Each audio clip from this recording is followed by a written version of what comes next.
It's Offside with Hawes and McGuire. Hey, welcome to Offside with Hawes and McGuire. I'm Hawes. I'm McGuire. We have got news. We're back. We're back. We're back in Canada. We were back in our... Cheers, buddy. Cheers to you, by the way. We're back in the basement, kind of where we belong. Yeah. But we have news. We came back from Big our news. trip to Florida, Yeah. where we interviewed a number of people, and we're starting a segment of the show. We kind of alluded to it from our poolside thing. Chat. Right? Yeah, a lot of people have fireside chats. Yeah. We had a poolside chat, though we could have used the fire that night. So we have a new segment of our show, which is called Shootin the Shot. The Shot. I thought maybe with the show he's gonna roll it out anyway. Exactly. Well, but it is shooting the shot. It's Shootin the Shot, and where we interview some of the great legends of the NHL. We shoot our shot. You miss 100% of the shots you don't take. That's right. Right? That's so right. we're taking I'll our tell you shot, what. ladies and gentlemen. Yeah. And this part. So we have on today's episode, we will have the first within the segment of part of our interviews with some of the greats that we met up with down in Florida, and we're going to continue doing this. We'll be heading to Montreal, Toronto, Boston, and we're going to be interviewing these folks. So it's going to be great. So that also being said, we came back, and the buzz was so big that we actually have a co-sponsor for that. We're working on a second sponsor for this thing to help finance it. But we have a co-sponsor who, you know what, this is going to shock a lot of people, but it is a golf course. It's actually Emerald Links, Cloverdale Links, Anderson Links. It's Gib Patterson has generously decided that he wanted to be a part of this operation. Loves hockey. Loves hockey. Big hockey fan. Big hockey fan. Big hockey fan. His son Mark's was always a very good amateur player. Yeah. Very good minor league player, very good amateur player, played in some of the top teams around the area here in men's leagues and stuff, still plays. And Gib comes by it honestly. Absolutely. Well, so that being said, it's going to be Shootin the Shot, brought to you by, we're not sure which links, but it's certainly one of the links. One of the Patterson links will be sponsoring the show. So let's move on. This is getting boring. So we got to talk about a couple of things, Liam. Yeah. There's been some stuff in the news. I'd like to kind of get this over with, this whole World Junior thing. And I know we'll be talking about it for months and months and months and months. But for today, the London police have announced that they want 5 particular players to turn themselves in because they're going to be formally charged with sexual assault and something. I don't even know what else. But who sexual knows? assault. Yeah. Okay. And so that impacts the Ottawa Senators, organization, I think. But as well as a number. I was wondering last week, and try not to say too much. I was wondering last week why there was all these kids taking these leaves from their team. Like before this was announced, there was a couple of guys who took an indefinite leave from the teams. And I thought, well, geez, that's at this time of year. Well, it's, you know what, maybe someone's sick, and there's, it is before the All-Star break. Maybe they just want a vacation. I was trying to go through my head, and then this came out, and it was like, yeah, okay, that's why. Yeah, I mean, I think Carter Hart and Dylan Dubé were the first to take a leave. I believe it all happened very quickly. They were all been contacted. They all took leaves immediately. By the time it hit us, and we found out, I was with you, thinking the same thing, just probably something else. Any of that's kind of all neither here nor there now. Alex Formanton, the first of the 5, has checked in with the London police, and you're right, Chris. It is something that is going to, has the next 4 go in and are identified, and they are undoubtedly the names that we all know because they've taken their leave, and then we'll get the next chapter of what probably is going to be a very long story. So, I certainly don't think it's something necessary for Offside with Hawes and McGuire to roll out and go on indefinitely about on a weekly webcast. However, think it did behoove us today to make a comment on it. And so, what are your thoughts? I mean, at the end of the day, your first thoughts on the situation, and we've talked about this offline, like way back, right? Yeah. But what are your thoughts on this? Because I have very strong feelings about it. Yeah, I do too. I think you and I have discussed it. Actually, I think we've even talked about it on the show. We might have. Yeah, and maybe even possibly in October. I think it may have just been broached. The subject may have been both, because you have a daughter, I have a daughter, and actually came up in conversation. I was at the Sens game on Saturday night, and I was drinking in the bar. And some guys bought me a pint, and we were talking, and they asked me about it. And I said to them, "Do you guys have daughters?" And they both said, "Yeah." And I said, "Well, I mean, look at if I trust my daughter implicitly, and I believe you do yours. Yeah, absolutely. And if I got a call from the police or the hospital that she had been picked up or taken in because she had been assaulted, like, then the next day I'm the front page story. Like, that's just the way it goes. This is the thing. So, I mean, that being said, the parents of this young lady have exercised tremendous restraint, in my opinion. Okay, because I don't think that if she even has two parents, like I don't know. We know the scenario, who she has for legal guardians or whatever, but. Look, it's well documented that there was an exchange of pretty significant funds and some sort of signing off on this. Well, but that's a what do you call that? Civil case. Yeah. That's a civil suit that Hockey Canada settled on. Right.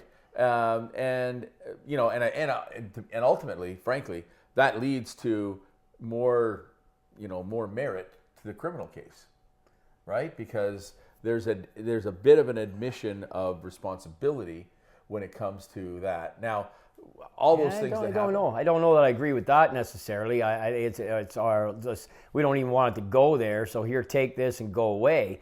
And if you're happy with this, well, here you go. Allegedly 3.4, 3.5 million. Allegedly, I don't know. I mean, that's what's out there.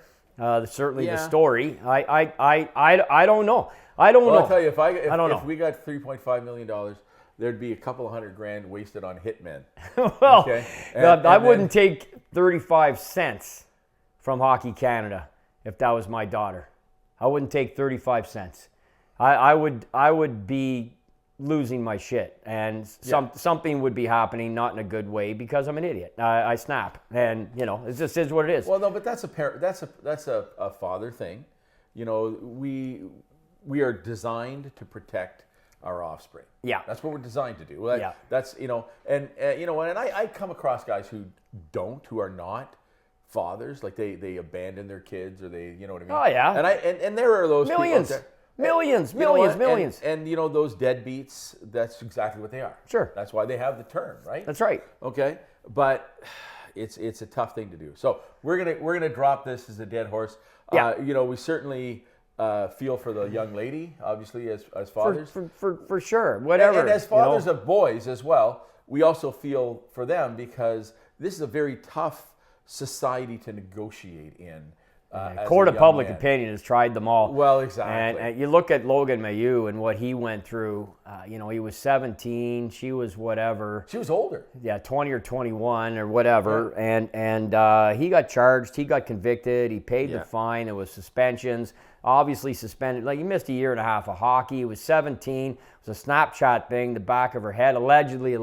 Again, I don't know the whole story for sure, but allegedly. And he's been vilified. I mean, there's still people. If his name comes up on Twitter, there's still a percentage of people who just absolutely go there right away, call him like a sexual predator and just the worst kind of things imaginable, and want the kid hung out to dry for the rest of his life. And he was 17. And I don't know what happened in that room. Sorry to interrupt, Chris. And I know you want to move on. I don't know what happened in that room. We have to make a comment on it. We don't need to huff and puff and throw our chest out every week and say we're the greatest dads or anything. All I know is I am a parent of a daughter, and I know how I would have reacted. And I know I trust her implicitly, and I believe you trust Grace implicitly. And when I say trust, I mean I believe them totally. If they come back and they come in and tell me, look, this happened, Look, I had incidents. My daughter had a couple incidents in school. That's the way it was with my wife when I was still married. School had the first chance to clean it up. If they didn't clean it up, then I was coming in. And I went in and I straightened out a few of the situations. I didn't come in knocking walls down, huffing and puffing, but I just went in, got to the heart of the matter, and I think just accelerated the process a little bit and then kind of put it out there. Look, if you don't want to get hurt, don't touch my children. It's as simple as that. And let's just leave a healthy and happy life. What's going on here is terrible. It's reprehensible if there was anything, but now it's going to go the due process. You heard the comments out of Formanton's lawyer right away. They're going to defend it vigorously. Of course they're going to say that. It's been 6 years. Somebody ultimately in the back of all this, whether it's the London police or probably Hockey Canada additionally, of which every single one of them are gone. Yeah. That's the other thing I would like to say, Chris, is that for the gutless pukes out there. What do you mean, that left? No, the ones that comment on still throwing Hockey Canada under the bus, they've absolutely cleaned the slate. Well, they did. The person in charge now is a woman. You know what? And that has its own issues. Okay. I mean, this whole fucking dressing room policy now, where everybody has to be in the same dress. Another issue. I know. The problem is they've hired somebody who's woke. Okay. I know. They had to throw the pendulum way over, though, because of what happened. Well, no, they had to throw it over. But you know what? Here's the thing. I would have much rather these guys, whether they resigned, but now they're out of it. They've resigned. It's over for them, which is basically maybe, but maybe not. Essentially, is in a lot of ways, it's kind of like maybe civil cases will raise it. We don't know. Like we just there's so much in there fighting the fight. To be honest with you, they should be there holding themselves accountable. Well, they had to get out. They were forced out. I mean, they were forced out. But there's got to be a way to hold them accountable as well. If this seems to be something that was a known thing, I mean, it's if it was known right off the top. And the things that they did, which it seems to be, they need to be held accountable. That's at the end of the day, that's what it is. But all that being said, enough about that. Let's talk about elbows to the head. Yeah, I can't believe Jacob Trouba got suspended again. Yeah, that's what I was referring to. Yeah. Okay. But it was an elbow to the head. Okay. And he got suspended again. Yes. Right? That's what I said, folks. After the Gallagher one, I went online. I got a pretty good discussion with a couple of guys on Twitter. And I ended it by saying, look, let's just meet at Liam McGuire's. I'll buy the beer and do this face-to-face. Because this is ridiculous. I said, you guys are in Ottawa? Come meet me at Liam's. And we'll go at this face-to-face. And we'll have some pints. And we can sort it out where you can talk like you and I now. Exactly. Because Gallagher, who's not known... he's known to be, a troublemaker in front of the net. He goes hard to the net. He gets in with goaltenders. He's a little bit of an instigator type guy, like it's sort of a poor man's Brad Marchand. Well, he's elevated himself to idiot. Well, it's an idiot play. It's an idiot play. There was no cause for it. Who cares? But you know what? Who cares? He's a fraction of what he used to be. And right. So he's trying to make an impact. That's got no bearing on anything, by the way. But he's trying to make an impact. And so I have no idea, like what. The words that come to mind are what was he thinking? Well, he wasn't, clearly, because, he's a young man. He's not a young man. He's 27 years old. He's a young man. Wow. He's a young man. He's still an alpha male. He's playing professional sports, and he made a terrible mistake, and he paid for it. Got 5 games. Is not enough. Well, that's neither here nor there. I know, that's what they gave him, but... Yeah, it was a phone hearing. They didn't even bring him in. They didn't even bring him in? No, it was a phone hearing, which is the max you can give in a phone hearing is 5. So, Pellet got up and skated off the ice. Like, he had been stretchered and everything and the whole 9 yards. I mean, the end of the day. And then Trouba goes around and elbows another guy in the head. Tyler Myers suspended by the maximum for hitting Kurlali. I mean, every 3 or 4 days, there's another egregious act in the NHL. You got 800 guys that are going to play a game this year. This is the highest level of the sport, and you're going to have occasionally bad intentions. Some things stupid are going to happen, which is why you have the Department of Player Safety, joking, included in this, by the way, Department of Player Safety. Yeah, right. Yeah. And, Gallagher does an absolutely stupid play. Was it any worse than Charlie McAvoy's elbow earlier this year? Are you kidding me? You know what? McAvoy's was reprehensible. He almost took that guy's head clean off his shoulders, just like Gallagher. And McAvoy got 4 games. Like, where's the difference in that? I have zero idea where the difference is in that. None. And it doesn't matter, Chris, because at the end of the day, what Gallagher did was stupid. Absolutely idiotic. But he has no track record of it, you know? And the other thing I wrote online was, nobody remembers this, only me, but Chris Simon was suspended for 55 games, okay? That was a long time ago. Like but I mean, people think throw the book at people and things will stop. Well, no, it doesn't. Marty McSorley got a year suspension 5 years after Simon, okay? So he got a year suspension, and you know which what? effectively ended his career. And you know what? And I have to say, I disagreed with that. Okay. That level of suspension. Yeah. Okay. For a number of reasons. Okay. I mean, obviously, you know what I mean. It was and I know there's a Montreal Canadian guy we're talking. I don't care. I don't care. It's got nothing to do about allegiances. No. If that's either in your mind as a Bruin fan or me as a Habs fan. He was not trying to hit him in the head.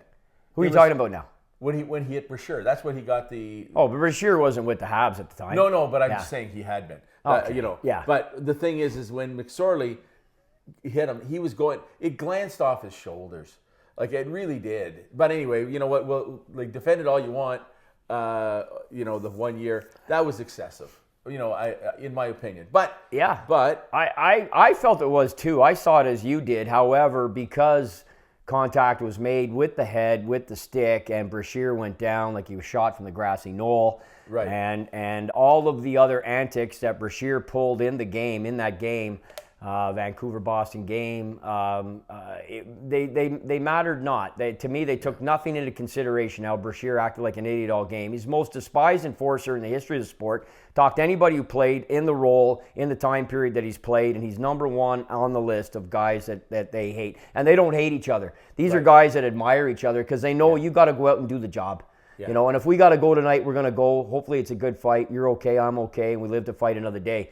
But with Brashear and his antics, he's not well liked in that fraternity, I can tell you. That said, we've kind of morphed off here, but the bottom line is, I felt as you did. However, there were countless millions who loved that suspension. And the same ilk that are jumping on. And they all voted for Trudeau. Yeah, probably. And they you know, the people that wanted Gallagher to get 20 or 25 games. Do you not understand how this thing works? Yeah, not 25 games.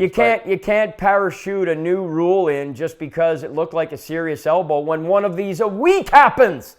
It happens every week. You know, you gutless pukes who comment on social media. It's such bullshit. You guys know nothing about the game. Nothing. You couldn't skate across this friggin' hall, this floor here, and you think you know the game because Gallagher throws an elbow and you want him suspended for whatever length of time you think is right. When look, there's a hierarchy involved. We may agree or disagree with it, but that's the way it goes. I wrote he's going to get 5. This was before they announced it in a phone hearing. I said he may get 7. Then they announced a phone hearing, which means maximum 5. It's a horrible elbow, a brutal cheap shot, absolutely idiotic, but he's never done that before. He has no history of that. And it doesn't excuse what he did, but that he got basically the max that he should have gotten. I have no problem with the 5 games, especially when Charlie McAvoy got 4 earlier this season for coming across with a wing out from 50 feet back. Kaboom. Are you kidding me? I mean, it's guys, listen, here's the final word from me on this. I'll throw it back to Chris, because just like the World Junior thing in London, I don't think we need to beat this much further either. But if this is really is this the hill you want to die on, find another fucking sport to watch. Seriously. Like, seriously. Take off your girdles and watch another sport. It's ridiculous if you're going to continue to cry every time there's an egregious act on the ice when there's one a week. There's one a week. These are alpha males in their 20s playing the highest level, the most competitive environment, and the most athletic group of men playing this sport in the world. Bad things are going to happen. They're going to happen. If you can't handle it, find another sport. Seriously, soccer is calling you. Fuck, you're in a bad mood today. I'm a little chirpy. You are a little. You know what? All those people that you just told to wear girdles and that put whatever.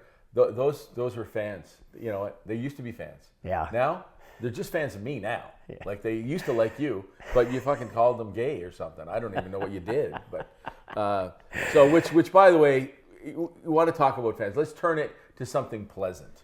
Yeah. Okay. Let's have a. I feel better now, though. Do you? Yeah. That's good. You should really, yell at somebody. On the way here, pick an old lady crossing the street and get mad at her, okay? I can get out and help her across. Yeah, well, that would be nicer, but, it wouldn't make you feel less stressed when you get here.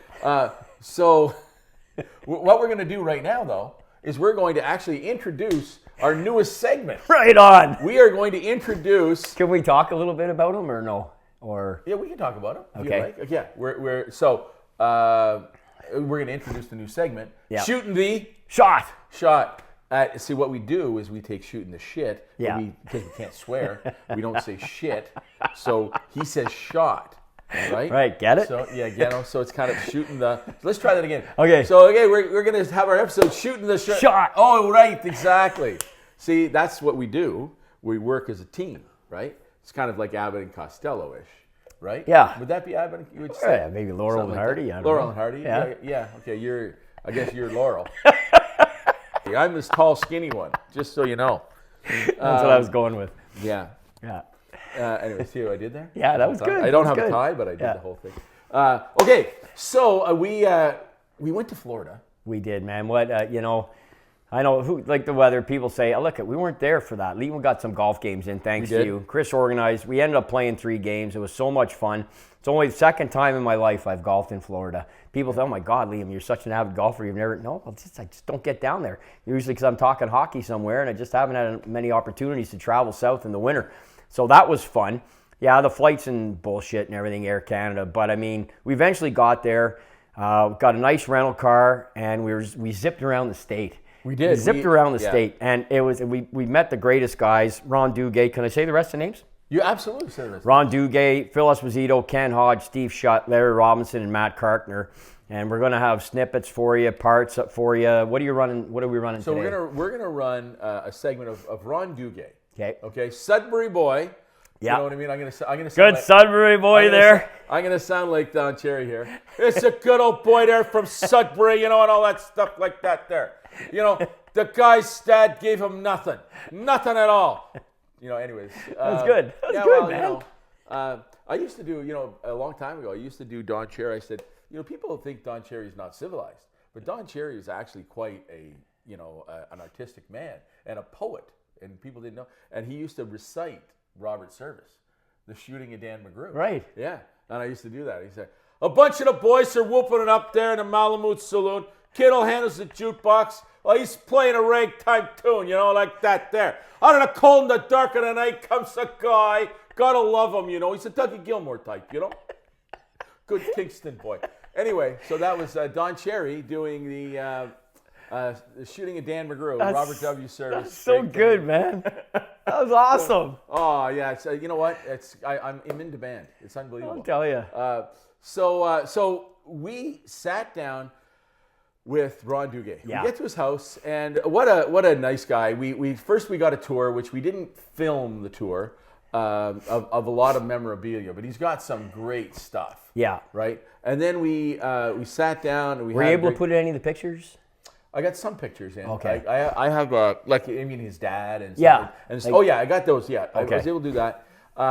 But we're not gonna do the entirety of the interview because it's a longer one. Yeah. So what we're gonna do is we're gonna do like part of the interview, part of the interview next week. Okay. Nice. And then what we'll do is the whole interview will be available in its entirety, both on the website and on the podcast. Perfect. Okay. On Spotify, which is Offside with Hawes McGuire. You know who we are. Yeah. Okay. So let's move on. Introducing our new segment, which is Shootin' the Shot. welcome back to a new segment we're doing on the show. It's called Shootin the Shot. Yeah, that's right. The shot. Easy Shootin' now. the shot. We're shooting the shot, and today it is an absolute pleasure for me to be able to introduce the beginning discussion with this gentleman. I grew up maybe 20 minutes from where this guy grew up. Okay.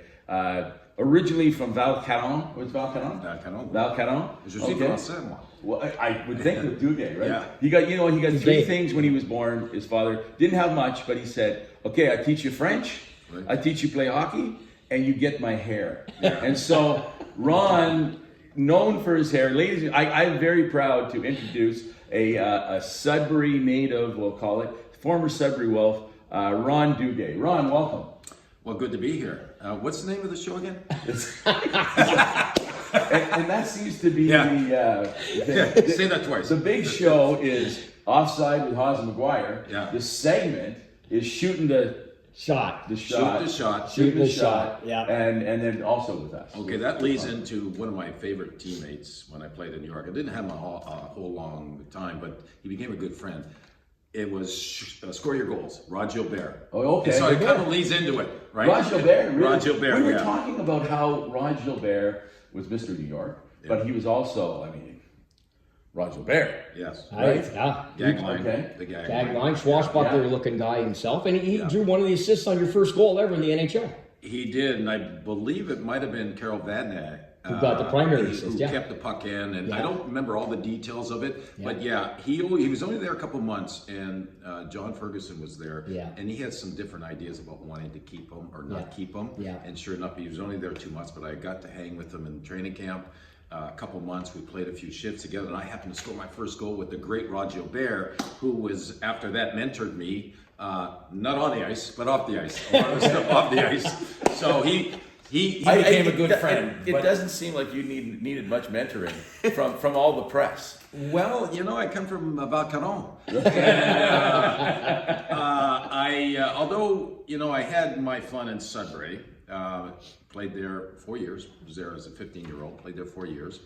And I became very popular there because, the better you do, the more popular you get. So I had my fun at a certain level. Yeah. So by the time I left the Wolves, I think I was 19, which that was the year before they had 18-year-olds playing the NHL, but they changed it my draft year, which was a kind of a good thing because I don't think I was ready yet to go play in the NHL. I got to play it next year. So my point is this, I got to spend some quality time in Sudbury. Right. I did go out and did have some fun. So by the time I got to New York, of course, it's big, it's grand, right? Yeah. And but it's either you have it in you or you don't. Either you're going to be afraid of it or you're going to embrace it.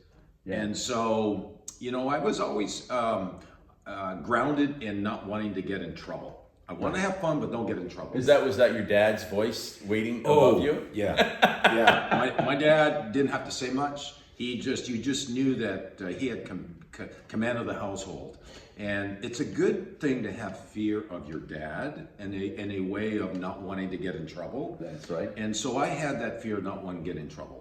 Yeah. And so plus I had some friends that we weren't troublemakers. A lot of it we just played hockey. I'm digressing, but what did your dad do? Like, tell me about your parents and how. Obviously, they were proud of your accomplishments. So, in Sudbury, there's a lot of mining going on, Inco and Falconbridge. So my dad worked at Falconbridge. Okay. And he left school at the age of, in the 6th grade, so did my mom, and they decided back then, let's get a trade. So my dad went and he became an electrician. So he was an electrician underground in Falconbridge for over 35 years. Wow. So I didn't know much about mining or going underground. All I knew is I didn't want to be a miner because often it wasn't in good conditions. So my dad was a miner, and the one thing that I saw in him, because he didn't talk about it, is that health and fitness. Right. So my dad was a bodybuilder. Oh, was he? A weightlifter. Well, I'll say a weightlifter. Yeah. My dad but he would have known Murray Vino and all those guys because that was that era. Yeah. So my dad, for whatever reason, he took to wanting to get bigger and stronger. He played a little bit of hockey, played juvenile hockey, but I saw him like 3-4 times a week going to this location and lifting weights, and then I would see pictures. And by the time he had decided to move he designed his own gym at the house downstairs. Okay. So by the time I was 13 years old, watching my dad, I said, "Dad, can I start weightlifting?" He said, "Yeah, certainly." Because, you know, you don't want to get kids starting too soon, because you have to develop naturally. You don't want to be too jacked up. And so by the age of 13, I started lifting weights, and I saw that I enjoyed it. And I would do it in the summertime, in the off season. And by the time I stepped on the ice, I saw a difference. Because my dad said, "You're going to get a little bigger, a little stronger, a little faster." And when I started to see getting faster, and then with my height, every summer that's what I did. So I credit my dad, where bodybuilding and weightlifting, that wasn't a big deal back then. No. So through my junior years, I just kept getting stronger. And of course, you know, during those times, early 70s, that's when hockey was tough. Yeah. Like, you had to man up. Yeah. So you had to have, there was a lot of fighting. So you had to have strength to be able to protect yourself, you know, take hits and all that. So it lined up with my frame and my size, and it kind of got me through junior hockey. And by the time I got to the NHL, I was strong enough, fast enough. That was my advantage over everyone else. Yeah. I'm 6'2", and I can skate faster than most guys. Yeah. So I credit my dad for teaching me how to health and fitness. Liam. Yes. I'm going to turn to you and ask, because you know some that's statistical awesome stuff, things. though. Yeah, I do, but that's just great to hear, isn't it? Oh, I absolutely. mean, well, it's more keen to me anyway, because you know these names and from that area too. I just thought that was super cool way to start. Wasn't Cummy Burton also from Valcarran? He was. He was? Yeah. Pushover Cummy. I don't know if you remember that. Yeah, no, I know. He did. He do radio or TV? I think he did both. He did both. Yeah. No. Yeah, he did both. Mostly radio, but he did TV. He used to do when I was, well, you would have been young too, but you were a little older. He had the lift coming. Yeah. Coming, and he used to host in the Saturday mornings. He'd host. You know what I mean? And so we'd come home from hockey. We'd play hockey like early in Saturday mornings. Okay, we'd get home and he'd be on TV, and he actually hosted a movie thing. You'd watch, and this is where I got into movies. Okay. Yeah. Cummy Burton was the host of the Saturday morning movie type thing. Yeah. Where I watched Abbott and Costello and all of those things. I don't know if you remember when those were. Absolutely. Yeah. So that was 3 channels. Only 3 channels on TV. Yeah. And it made and we played those. So I grew up with why don't you interview me? Like I'm like this. I know, right? I'm in the car with this guy all day. I know what you're talking about. All right. You know what? No, but you grew up with Randy Boyd and Jimmy Fox and Fox's brother and that area, Coniston guys, and that's, a lot of good players out of Sudbury. Yeah, tons. Well, Northern Ontario is such a hotbed. The mines used to recruit from all over the best athletes in ball and hockey and whatever, and they played for the teams, the teams. And that's where you ended up with the Boyds and the Foxes, and they all come in to Sudbury. Not to mention there was no jobs anywhere else, and it was a great. I say this all the time. I don't live there anymore. I'll always be a Sudburian. Yeah. It was a great place to grow up. Absolutely. And I was saying to you, I think it was the greatest era as well. It's a great era, all of us. Because we, when I'm in the States, a lot of Americans say every time they meet a Canadian, they appreciate Canadians because you guys are so nice, right? Yeah. Well, a lot of it had to do with our upbringing. Very normal, very regular, and a lot of us just played hockey, played old ball in the summertime. You didn't know much about divorce. There wasn't much divorce back then. No. Families kept it together, so it was very family, community, and not much. You felt safe all the time because we're always on our bicycles. Well, the old line, it takes a village to raise a child. We all grew up in small communities where your neighbors and relatives and whatnot were as responsible. Maybe for your upgrade. Listen, you did something wrong at one end of Coniston before you got home. Your mother knew. Well, that's my point, right? So you didn't feel, you felt kindness, love. Of course there's always the oddball, but even that oddball wouldn't last because, someone would have a talk with them. Right? Yeah, exactly. But it was just a happy upbringing, simple. And so by the time you leave your community, then you end up in the States and playing on these hockey teams. Yeah. Back in the 70s, mostly probably 85-90% were Canadians. Yeah. And so I like to think that we carried ourselves well, although we do like to have fun. Yeah. and party and all and that. we're going to ask you about that, Ron. We're not letting you go today without touching on some of that, but we've got to get some of the hockey stuff. Okay, sorry. Yeah, well, I just want to go right into those late '70s Rangers teams that that did things like knocked off the Islanders and you end up going to the Stanley Cup final. And you got to ask you about that, Ron, what that was like going there, and if you could morph from playing in the final and offer up a thought, a comment on anything on Phil Esposito. Who we're going to see on this tour as well, who was a teammate of yours. He's a hockey legend and icon, not just for 72, but with the Bruins of the Stanley Cup. If you could share some Ranger memories in the Stanley Cup final and playing with Espo. Well, when you mention Espo, I've had the great pleasure of being a teammate, and then later on became coach and manager. So I've got to see all sides of Espo. And the thing is with Espo, he was the same all the time. As a teammate, as a coach, as a manager, he was the same guy all the time. But I have to back up to when I was 14 years old, when we all watched 1972 Canada Cup. Yeah. And what stood out to me more than anything, well, the fact that the Canadians were able to come back and beat the Russians was a big deal. Absolutely. Big deal. Probably the biggest hockey thing ever. Yeah. Because we were in the hole and going to Russia, didn't think they were going to come back. But it was Espo in Vancouver when they were down 3-1, and essentially he was interviewed on the ice, that famous interview, and he spoke from the heart. That speech had me think, or had me look at this man, which I didn't know. I said, no, that's leadership. That's leadership. He said what he had to say. He was upset with the fans, and he told them right to their face. And he says, we're going to go over there, we're going to go win. And sure enough, he goes over there, he dominated. When you look at everything that was done on the ice, the goals that he scored, but he had, more than anyone else. Now, they all played hard, they all did their thing, Paul Henderson, Yvon Cournoyer, they all did their thing, but Espo stood up more than anything else. So that impression on me was, that's what it looks like to be a leader. Now, I can just be a player and just play, but to have a leadership quality where everybody says, wow, he's different. So now, 79 and 77, I get drafted by the New York Rangers. And so I'm called in June. I'm going to go to New York, and I'm going to probably just meet John Ferguson. I had no idea who was going to be there. I can remember getting to New York. I think it was the first time getting on a plane flight to New York. Here I am in Madison Square Garden. I walked up to the office, and the first two men I meet is Phil Esposito and Ron Duguay. No way. I'm like, and they didn't give me a heads up, and this was like a wow to me, because they have big personalities, and they're great guys, and they welcomed me right away.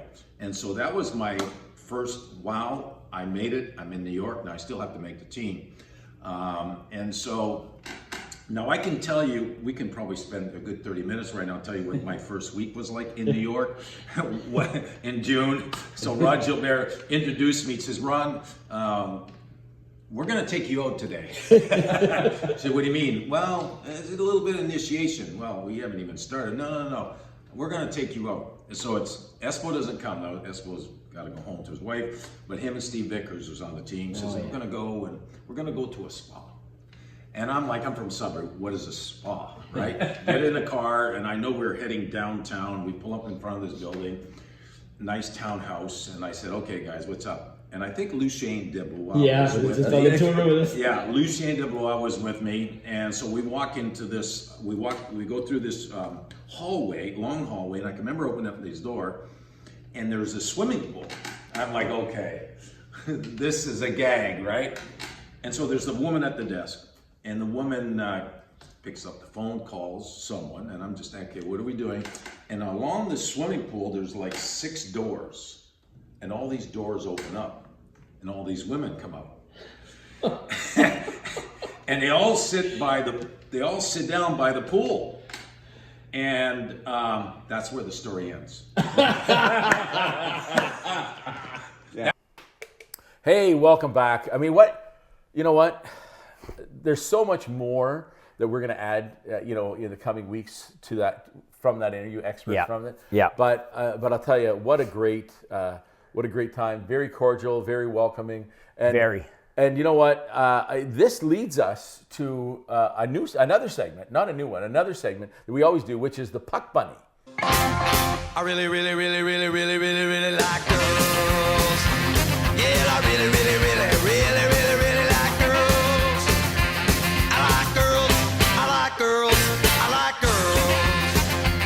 Ron Duguay is currently seeing, and this is not news, this has been in the news, that people know this. Okay, he's currently seeing former vice presidential candidate, former Alaska governor, Sarah Palin. And so, as a result, Sarah Palin is our Puck Bunny of the Week. What a great choice. So, as it turned out, we were going to, it was a kind of a secret, we were going to interview her as well. Yeah. And she had said that she would be willing to sit down and talk hockey with us. Okay, not politics, but hockey. And because she's a hockey mom. She's a hockey mom and a fan. She was a hockey mom. So what was interesting is grew up that loving the sport. she was her first gig was as a sportscaster. Yeah. Okay. Very so interesting. She covered sports. Yeah. She's right into them, and she was very good athlete. Very good athlete. As a matter of fact, she was a state champion in basketball. Yeah. I mean, she's 5'0", but she was a state basketball champion and the team captain at like 5 foot whatever in basketball. No less, right? Yeah. So I mean, an incredible competitor, and you don't rise to the level in politics or in anything in life without having a competitive nature, right? Yeah. You don't get to be on the ticket, okay, for the White House without having a competitive nature and having some substance. 100%. Now, she got ripped apart by the press, and they love to make fun of her. Yeah, and they like to do things. You know what I mean? But at the end of the day, she's an impressive woman who is actually very attractive. You know what I mean? Yeah. You know, and great looking lady. Absolutely, and that's not to say we're not trying to be creepy. We're just like trying to be, appreciative of her power and beauty. Yeah, we didn't get to meet her, and she was out of town, unfortunately, when we went to Ron's house. But we got stuck in Montreal the night before. We did, and she got stuck in Nashville, I believe. In Nashville, it was. Yeah. So it didn't work out. We are disappointed by it, but we are not disappointed in her as the Puck Bunny. She's got 5 kids. She has 5. Like exactly, looking good, yeah. 5 kids. Yeah. She has, kept herself. She's written a couple of like books. Yep. She is still active in politics. Yep. You know what I mean? She's a little more on the. I don't know where she falls from a political perspective. I mean, I know she's a Republican / even Tea Party type of person. Right. But at the same time, a lot of her belief systems are really fundamentally sound. Yeah. Right. Yeah. And one of the things that I appreciate in any politician is that they believe in what they're doing and what they and what the value is to their constituents. Yeah. Okay. So anyways, what do you have to say about her? Just really unfortunate we didn't get to meet her, because you're right, Chris. It was sort of a backdoor setup, and then it didn't happen. But I just want to thank Ron. I know he's going to watch this, and it was so great to I met him last year in Mill River PEI. He came on the New Brunswick tour that I was on. He was outstanding, by the way. He still plays. He got better literally every game. By game 4, game 5, I told him there was one play, Chris. He was busting down the wing. I swear to God, it looked no different. It could have been 1982. Yeah. Like, he was just absolutely flying. And Matthew Dandino missed him with the pass. And so he went way offside. But he went back and just gave Matthew, like, hey, bud, like... Yeah, I was moving. Headman the puck. Yeah. And the exact same play happened about 90 seconds later. And Dandino, who's probably the most recently retired on that group, right? This guy won 3 Stanley Cups with the Detroit Red Wings. He put it right on the tape the next time. He had Doogie on the fly. And Ron came in over that wing, just went in and just snapped her. But, I mean, you get a sense of what these guys could do. So, yeah, Sarah is a Puck Bunny, and she is Ron's main squeeze there right now. We didn't get to meet her, but a great choice to have her as great combo with them, with the interview. And hopefully next time we do get to meet her. Well, that's true. And you know what? So for all of those people out there who, when she was running for vice president, and that was 15 years ago, right? At 08 or 09? It would be 08. 08, 12, 16, 24. Yeah, 08. Yeah. In 08. So that's like 1,000 years ago, whatever it is. She was a beautiful woman then, and she's maintained that beauty. And so, cheers to her for being not only a beautiful woman, but a woman of substance, a woman of character, and a woman who, frankly, has great taste in men because she's with a Sudbury guy. Sudbury guy, yeah, just like your wife. That's right. She's got that in common with your wife. Exactly. Yeah, I really, really, really, really, really, really like girls. I like girls. I like girls. I like girls. All right, that's been it. Now we're going to cut off. We're going to go to our Zamboni boy for the week. He was a skater boy. She said, see you later, boy.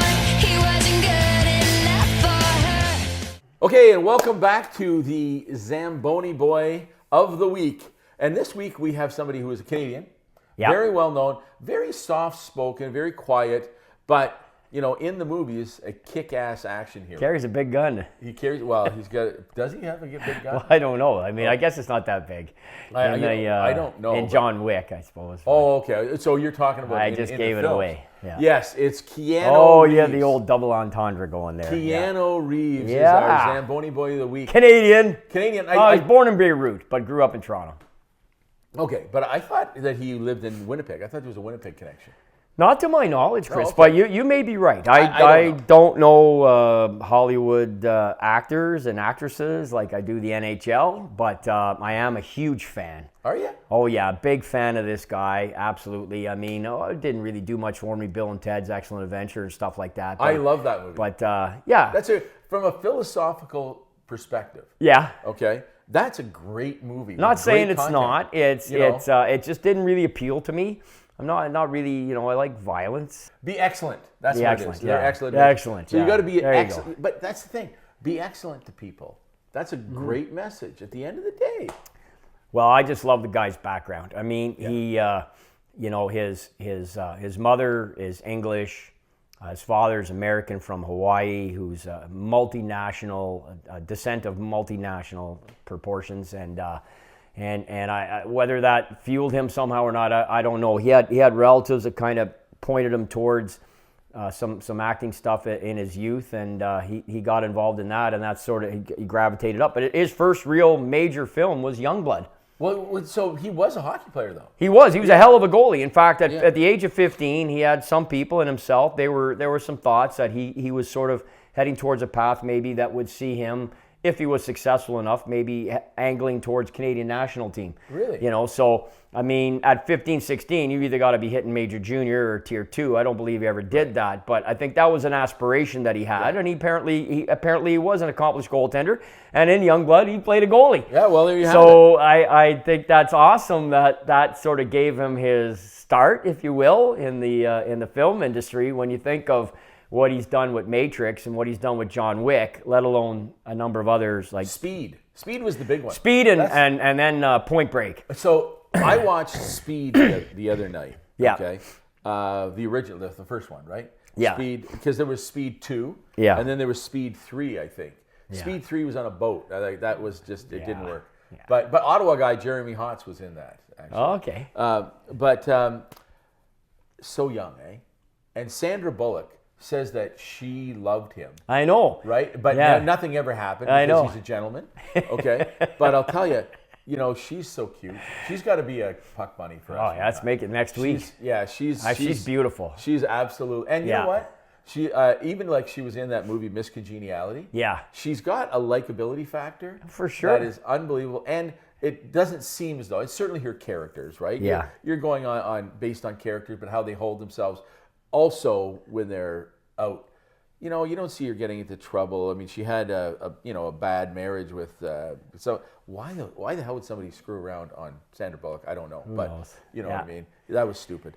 But That was a great movie, though, Speed. That was Speed awesome. was a great movie. Dennis Hopper. Dennis Hopper I was think in it it. had to be one of his last films, I'm assuming. I can't imagine he could have done too many after that. Maybe he did, I'm not sure, but a big fan of him, too. He's got to be his Zamboni boy in the future also, if for no other reason, just for Easy Rider. I mean, you know, he had even though his role was minor in that, but he was in it, man. He was in Easy Rider. It's just a signature. should we play some Steppenwolf as we're doing? Yeah, definitely. Go out with some Steppenwolf and, you know, let her go. Just crank it. And, But we got to forget about talking with Dennis. We're going, really and truly, we were talking about Keanu Reeves. Yeah. And how great was Keanu Reeves to allow us to talk about other people during his Zamboni? Yeah, very nice of him. You know what I'm I sure mean? he'll He's such send a us a great very guy. congratulatory You note. know what I mean? But at the end of the day, so cheers to The Matrix, John Wick, all the other things. The Lake House, which, you know what I mean? He was in that. I think he was in that with Sandra Bullock again. Really? Yeah. Okay. They've got this thing, eh? Like they're a great even though he has had a long-term relationship with this Well, I know lady his for a first long wife time. passed away, Yes. and it took a long time for him to remarry. But he seems like a good Canadian guy right there. You know what? He does. I will say that. I Grew will up say, in York Mills, I think, part of Toronto or something. York. I don't know. Keanu, give us a call. Let us know Yeah. like all the details. We don't have all of it, but if you ever want to be on Shootin the Shot. Right with us, please just give us a call. We're gonna be in Toronto. We'll fly to LA. We can be in LA. Where it's not a thing. So I like to go to when we get to customs. I like to say, so what's the purpose of your visit? We're going down to see my buddy Keanu. Yeah. By the way, Youngblood, also Steve Thomas, the late Pete Zezel, and a guy in my wedding party, Tim Salmon, OHL scoring leader, 1984. Also had actually a speaking scene in that movie. He was the he was the guy who had his nose broken, and it's broken or whatever he said in the dressing room. But they picked up some guys from the O, and they used to. Sammy told me the story that Rob Lowe would be bench pressing like about 120 pounds and then going out with his shirt off. With the girls just got a little bit of a pump on, pressing a $120 or whatever it was, and then went out there. But Sammy really enjoyed the experience, and much like the guys who a decade earlier in Slapshot, Right. The guys who had a chance to skate as extras. Well, and you know what? When I think of the top hockey movies, I'm thinking Slapshot, and right up there is Youngblood. Yeah. Not even in the same. all. The slap shot and then everything else falls off a cliff. Right. But I mean, there is no other hockey movie really other than Slapshot. The rest are just, whatever. There will be one. The Ogie story. Yeah, I will do Goldie's. I will get it on the screen once I can get my my life to slow down a little bit. I'll get that screenplay done. But and he could be a Zamboni boy. Who's that? Goldie. Yeah, you know what? He could. I don't know. We'll talk about that offline. So he had a few arrests. Big deal. Oh, yeah. Holy cow. Who hasn't, eh? I mean, seriously. Guy never did drugs. Right. He's spoken in schools and hockey schools for years. He's phenomenal with kids. Pro athlete, just had a very unique role for a long time. Yeah, that's what I'm thinking. He's running a daycare. But I mean, in a sense, if you're running a hockey school, you kind of are. Yeah. And he did for years, and the kids loved him. And they still do. I toured with the guy and saw the reaction when kids got a chance to meet him and everything. The way he was with children, the way he is with animals too. And he's an absolute He's chef. good with children and animals? He's fantastic with children and animals, and he's fantastic in the kitchen. He would come to your house and tell you and Kristen to pour yourself a drink and go sit down, play some tunes. I'll call you in 3 hours and have you a 5-course meal. So maybe we can do that. We'll have him here. We'll have him here at dinner because especially if you like fish. Oh my God. I love fish. Well, you know I like fish. I know you love fish. Yeah. That's his best. That's his favorite. Yeah. Really, eh? Yeah. Oh, of course. Well, you know what? I like the guy. He's from Hornpain, isn't he? Hornpain. Yeah. Yeah. Yeah. You know who else is from Hornpain? A guy by the name of, he goes by Patrick Maliha. He's a comic. He came to University in Ottawa, and I knew him as a comic. He's now out west. Very, very funny. He did a thing. This is going back, but he did a thing. He would do, I think it was like 100 and some impressions. Okay. Within 60 seconds. Really? Wow. It was absolutely crazy. I mean, it almost sounds familiar. Would we have seen that on TV possibly? Or? Maybe. I mean, are you telling me he's from Hornpain? He's from Hornpain. Oh absolutely. My God. Yeah. Can't believe it. Yeah. Oh, there's a lot. Listen, I tell you, it's a great breeding ground. I wouldn't, match the two of them up. Right, they're two different, very, very. Yeah, sounds like it. Okay, but anyways, that's just Hornpain. So our Zamboni boy of the week was Keanu Reeves. Yeah. Okay, star of film and Youngblood, and a musician like you. And a musician. That's right. He is Dog Star. He's Dog Star. Yeah. You're right. Okay, we got to end it. I know. Okay, we're done. He was a skater boy. She said, see you later, boy. He wasn't good enough for her. Okay, welcome back. We're you know what? We have come back to discuss records, NHL records. Yep. Now, Liam has this thing, okay, where he has this, information in his head, okay. But we are on the brink of an NHL record being set. Being tied. Being tied. Being tied. Being tied. Yeah. Okay, and so why don't we share that information? Yeah, because the Edmonton Oilers, as everybody knows, have gone on a tear. They haven't lost, Chris, since December 19th, which at that time they lost the Islanders, was their third loss in a row. Remember, they started so poorly, they went on a bit of a run, and then they lost 3 games in a row. Yeah. Tampa waxed them. I think they lost to Florida. Then the Islanders beat them pretty good too. And then it started. Yeah. The tumblers aligned, whatever, whether it was Skinner, Combo, whatever.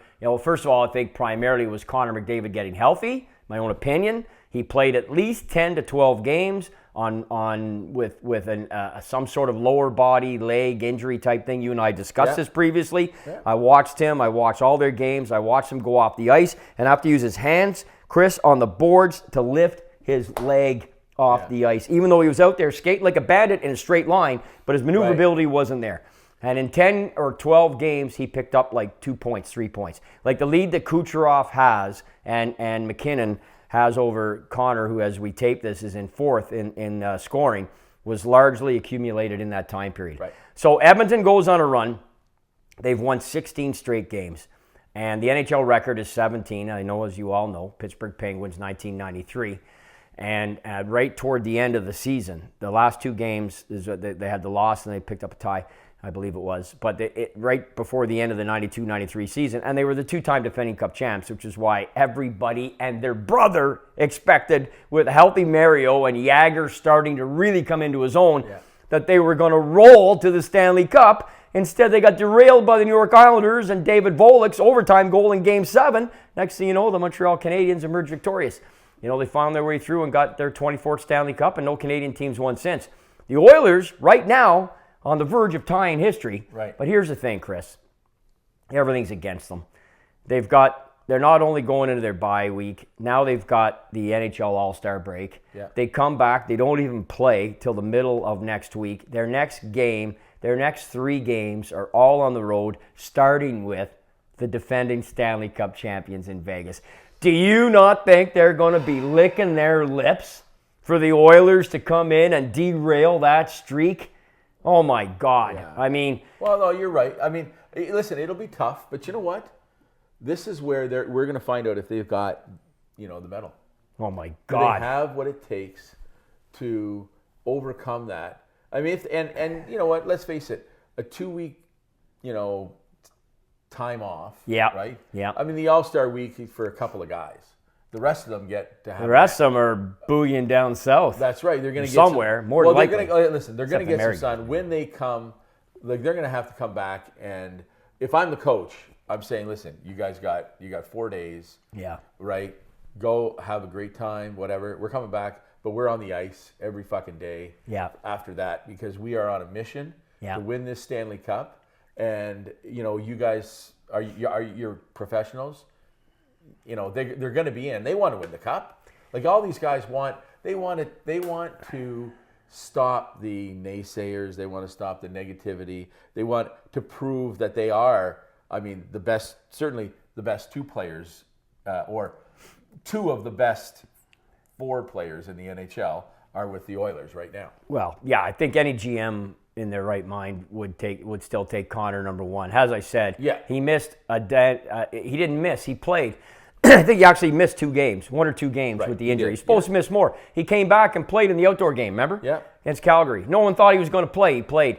And I'm not saying he exaggerated the injury at that time, because he kept playing through it. I guess he was deemed, look, if you can handle the pain, go play. Right. And he did. All you have to do is watch the games and see just how less effective he was, despite still having the ability to have these bursts, have these McDavid looking like scenarios, but he just wasn't generating anything. Right. Look at that last game, 4 points. He's charged up the scoring. He currently sits in 4th. He's got 67 points as we tape it. Kucherov's 18 ahead. Connor's got some games in hand. I'm not suggesting necessarily he'll make that up. He might. Right. I'm not saying it's maybe, speaking of 1993, Mario Lemieux, Pat LaFontaine. I mean, it brings up memories of that. Yeah. However, the gap was bigger and Mario was Mario and everything else we'll see. Right. But in terms of the streak, there's some synergy there because that was the 93 Penguins that hold the record at 17. They broke the New York Islanders record. And as we mentioned last show, Chris, the Oilers broke the Montreal Canadiens record for the Canadian teams. Oh, that's kind of stupid to say, really. I don't know why anybody became a big... It's not really a record. No, it's not. It's just for Canadian teams. Well, who cares? It's in the NHL. So you know what? I have the record for comedians from Coniston. There you go, right? Yeah, exactly. Yeah. Exactly. And your buddy there's probably the number one comedian from Horn Fane. That's right. Exactly. So yeah, you're absolutely right. There was no record. This is the record that they're coming This is the record. The other thing. And we won't know for another 2 weeks. Yeah, February 6th. They don't play till 6. We're gonna have another show. We'll have another show by then. Before Edmonton plays again. Yeah. Anyway, hopefully the skills. Good luck, man. I hope they do it. I hope they tie it. I hope they break it. Love to have them break it. I'm a huge fan of McDavid. Massive fan of Connor McDavid. And I know we're going to finally see them in February of 2025. You know, that's just coming up to a year away, Chris. What's that? You know, the World Cup. It's going to be a World Cup in 2025. We're going to finally see a best on best. Yeah. Why are they doing it in February? Well, they want everybody in their prime. They want everybody in their peak. So the NHL is going to shut down. There'll be no All-Star game. And I believe that's the case anyway. I may be wrong, but I don't think there's going to be an All-Star game. So that week, right? And they're going to obviously borrow another week, right? And so there'll be a bit of a condensed schedule, but we're going to get another best on best for the first time since the World Cup of 2016. Well, there hasn't been one since 2016. 2016. Yeah. That's the last best on best we had. 9 years. 9 years different. 9 friggin' years. Yeah. 9 friggin' years. And we've been ripped off of McDavid and Crosby. I'm so glad that Sid's doing what he's doing at 36. We'll get him next year, you know, barring a total collapse. He's going to be there. Yeah, but you know what? The question is that going to be another... patronage pick? Yeah. Well, he wouldn't be this year, right? I mean, you by your own admission. Oh, yeah, no, he'd be... No. And I said, did I not say at the beginning of the season, I said, Crosby's going to have his best season in a long time. I said that. I don't know if you remember that. I don't remember that. Yeah, but, I said that. And I said that part of it will be... And I actually expected Carlson to do better. But... I didn't. Yeah, well, no, but at the same time, I think that... they're going to miss the playoffs. They're 5 points out. They've got no chance. They're 5 points out. How many points out is Ottawa? 9,000. 9,000 points. And you were saying, well, if they go on a hamburger run, I know. But if they go on a hamburger run, you can be optimistic about the Ottawa Senators going on a hamburger run. But when it comes to Sidney Crosby and Erik Karlsson, finally clicking and actually making up 5 points. Come on. I know, but Ottawa's got games in hand, Chris. Let me just, is there something I could give you to hit you over the head with? Hit me with this empty can, because it's empty. You know. We know what that means, folks. Yes. It's time for this show to end. All right. Well, listen, do we have anything else you want to end off with? I can't think of anything else You want to piss off any more viewers? No, I think I did a pretty good job earlier. It was excellent. I thought it was very good. Thank you very much. Well, this has been Offside with Hawes McGuire. I'm Hawes. I'm McGuire.